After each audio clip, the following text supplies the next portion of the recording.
नमस्कार साथियों, मैं हूं Pramod Kumar Kandwal, intensive spiritual path से।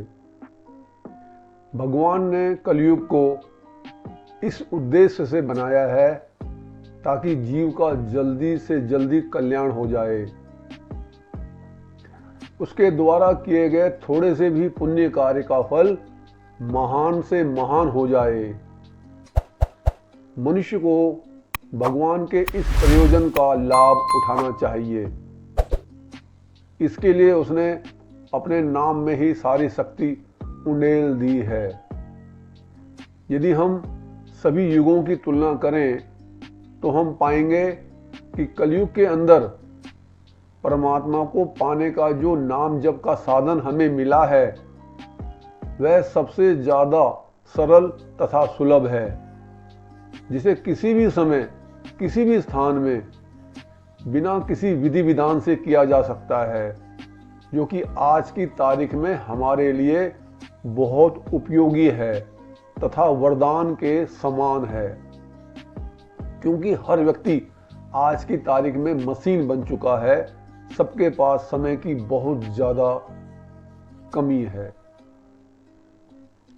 भूत पिशाच, राक्षस, कल्पवृक्ष, देवी देवता तथा अन्य शक्तियों की पूजा करने से वो बहुत जल्दी प्रसन्न हो जाते हैं। हम जो भी मांगते हैं वह हमें दे देते हैं, चाहे उसमें हमारी भलाई हो या नहीं। लेकिन प्रभु परमेश्वर हमें वही देते हैं जिसमें हमारा हित हो। अधिकांश लोग मनचाही इच्छा प्रकट करते हैं जिससे परिणाम में दुख मिले। इसलिए सर्वशक्तिमान प्रभु उनकी इच्छा पूरी नहीं करते। वो कहते हैं कि जो दुख आप भोग रहे हैं उतना ही काफी है, इससे ज्यादा दुख क्यों चाहते हो। लेकिन कल्पवृक्ष और देवी देवता तथा अन्य शक्तियां इस पर विचार नहीं करती। हम जो भी प्रार्थना करते हैं वो हमको दे देते हैं। जो हमें उतना लाभ और सुख नहीं दे सकते जितनी हानि करवाकर तथा दुख देकर वो जाते हैं। वे सभी दुकानदार के समान हैं, मगर प्रभु पिता के समान हैं। श्रीमद् भागवत गीता का सिद्धांत सर्वश्रेष्ठ है, क्योंकि वो स्वयं भगवान का है, ऋषि मुनियों का नहीं। भगवान ऋषि मुनियों के भी आदि अनादि हैं। भगवान का सिद्धांत ही सिद्धांत कहने लायक है, जबकि अन्य दार्शनिकों का सिद्धांत सिद्धांत नहीं बल्कि उनका अपना व्यक्तिगत मत है, जो उन्होंने अनुभूति के आधार पर प्राप्त किया है। परमपिता परमात्मा की कृपा हमारे ऊपर दिन की बजाय रात को ज्यादा होती है। जब हम रात को सोने जाते हैं तो हमारे शरीर की ऊर्जा का स्तर बहुत कम हो चुका होता है। यदि हम उस समय कोई कार्य करें तो ना तो मन को एकाग्र कर सकते हैं और ना ही कार्य को हम कुशलतापूर्वक कर सकते हैं, क्योंकि शरीर की शक्ति उतनी मात्रा में हमारे शरीर में उपलब्ध नहीं होती।